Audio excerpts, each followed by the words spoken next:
जय श्री कृष्ण। अरे देखिएगा, आज जो टॉपिक है यह ऊर्जा का स्रोत, और इस टॉपिक में से जो भी एनएमएमएस का पेपर हो रहा है, पिछले सालों के पेपर्स देखेंगे तो इस टॉपिक में से प्रत्येक बार एक क्वेश्चन आ रहा है। तो यदि आपने ये वीडियो सही से देख ली, अच्छे तरीके से 2 बार देख ली, तो 1 नंबर आपका पक्का है एकदम। समझे? क्या है इसमें?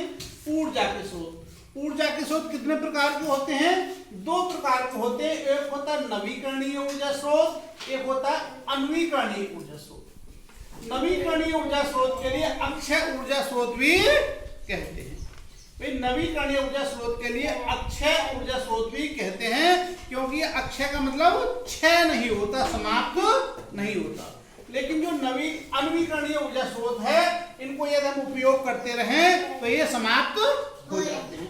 इस प्रकार से परिभाषित किया है ऐसे ऊर्जा स्रोत जो बिना समाप्त हुए इस्तेमाल किए जा सकते हैं।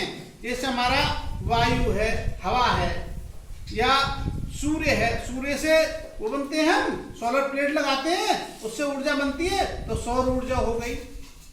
या पवन है, पवन ऊर्जा बनती है। देखो, या पर हमारा ये आपका पवन ऊर्जा है, सौर ऊर्जा है, भूतापीय ऊर्जा है, या ज्वारीय ऊर्जा है। ज्वार आता है, ज्वार भाटा समुद्र में, तो ज्वारीय ऊर्जा हो गई।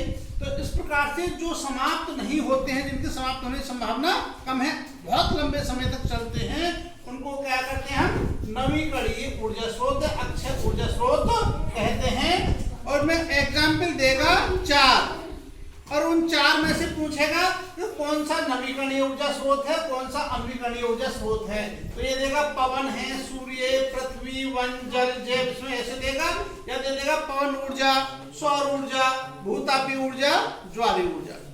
इसी प्रकार से जो अनवीकरणीय ऊर्जा स्रोत है, इसमें ऐसे ऊर्जा स्रोत की पुनः पूर्ति नहीं की जा सकती, ये जल्दी खत्म हो जाते हैं। जैसे हम मान लो कोयला है, कोयला जमीन से खोद के निकालते हैं, जब उसको यूज करते रहेंगे, खोदते रहेंगे, तो एक दिन वो समाप्त हो जाएगा। या पेट्रोलियम पदार्थ हैं, जैसे आपका डीजल है, पेट्रोल है, जब ये जमीन से निकलते रहेंगे तो एक दिन समाप्त हो जाएंगे।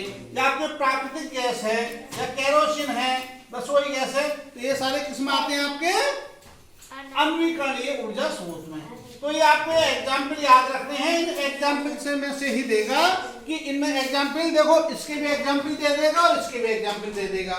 उसने पूछा अनवीकरणीय ऊर्जा स्रोत कौन सा है, तो 1 इनमें से दे देगा, 3 इनमें से दे देगा।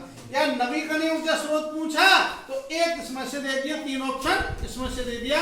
केवल ये बताना है कि अनवीकरणीय ऊर्जा स्रोत कौन सा है, नवीकरणीय ऊर्जा स्रोत कौन सा है। ये जो एग्जाम्पल है, इसके जो उदाहरण हैं, ये हमें याद रखने। यदि आपने पूरा याद रख लिया अच्छे तरीके से, तो आपका 1 नंबर 100% पक्का। पिछले हर साल पेपर में इसमें से एक क्वेश्चन आ रहा है, केवल इतना ही पूछ रहा है कि नवीकरणीय ऊर्जा स्रोत में से कौन सा है, या अनवीकरणीय ऊर्जा स्रोत कौन सा है। तो सभी बच्चों से ये कहना है कि इस वीडियो के लिए जो भी बच्चे तैयारी कर रहे हैं एनएमएमएस की, उन बच्चों तक पहुंचाएं, और सभी शिक्षक साथियों से भी कहना है कि सभी बच्चों तक ये वीडियो पहुंचाएं और उनको इसके बारे में बताएं, क्योंकि प्रत्येक वर्ष इसमें से क्वेश्चन आ रहा है। इसी के साथ समाप्त करते हैं। जय श्री कृष्ण।